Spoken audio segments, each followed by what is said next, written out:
Hello, brilliant humans. It's Maddie Adams, and let's take a giant leap for video kind today.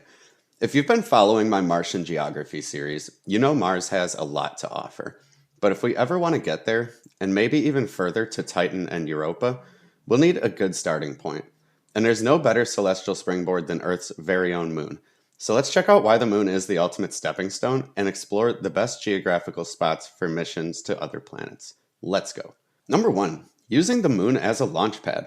With just 1/6 of Earth's gravity and barely an atmosphere, the moon is a fuel saver's dream. Less energy required means we can either launch the same size rockets with far less fuel, or much larger rockets at the same cost. But either way, it's a win. If Uncle Rico from Napoleon Dynamite played football on the moon, he wouldn't just brag about throwing a football over the mountain. He'd actually throw it into orbit.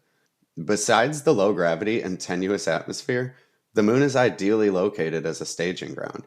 With the aforementioned low escape velocity and its close proximity to Earth, it's perfect for building and launching spacecraft for deep space missions to Mars, Titan, Europa, and perhaps beyond our own solar system.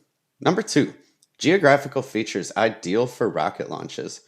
The Sea of Tranquility. So this site is already famous thanks to Apollo 11, but it's not just about space race nostalgia. The flat open plains of the Sea of Tranquility make it an excellent spot for launching rockets to Mars. As an added bonus, it's on the near side of the moon, making communications with Earth a cinch. The peaks of eternal light, which is near the lunar south pole.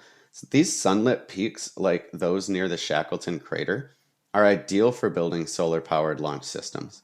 Additionally, the nearby water ice in perpetually shadowed craters can be turned into rocket fuel, making it a one-stop shop for all of our interplanetary travel needs. This location would be especially beneficial for longer missions like those to Titan and Europa, as these missions will be very rocket fuel intensive. So number three, the far side of the moon. Pink Floyd would like this idea, but what advantages does the dark side of the moon have to offer? By the way, far side of the moon is actually a more accurate description. The far side isn't dark all the time. It's just always facing away from us. However, the moon does still experience day and night cycles, so let me know in the comments if you'd be interested in learning more about this in a future video. And check out the quick short I already made about it in the upper right hand corner and the linked video in the description. But back to the topic at hand. The far side is perfect for launching missions to Mars without interference from Earth's gravity. By timing the launch during a window where the moon's far side aligns with Mars, you can have a nice clean trajectory without having to slingshot around a bunch of stuff.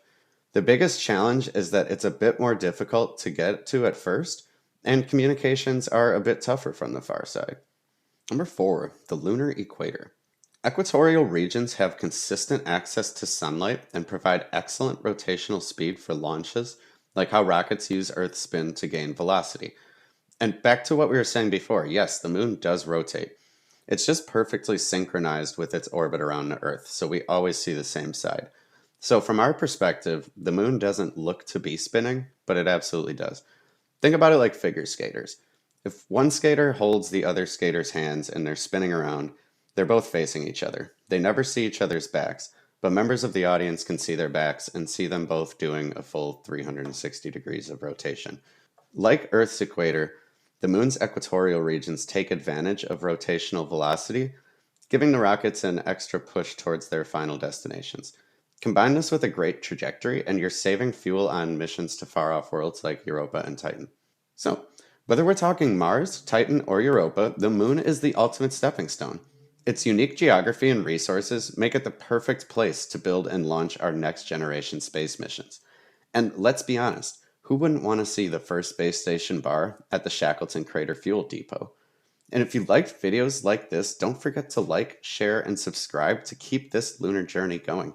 And stick around for part 2, where we're going to explore the moon's mysterious far side and its potential for interstellar exploration.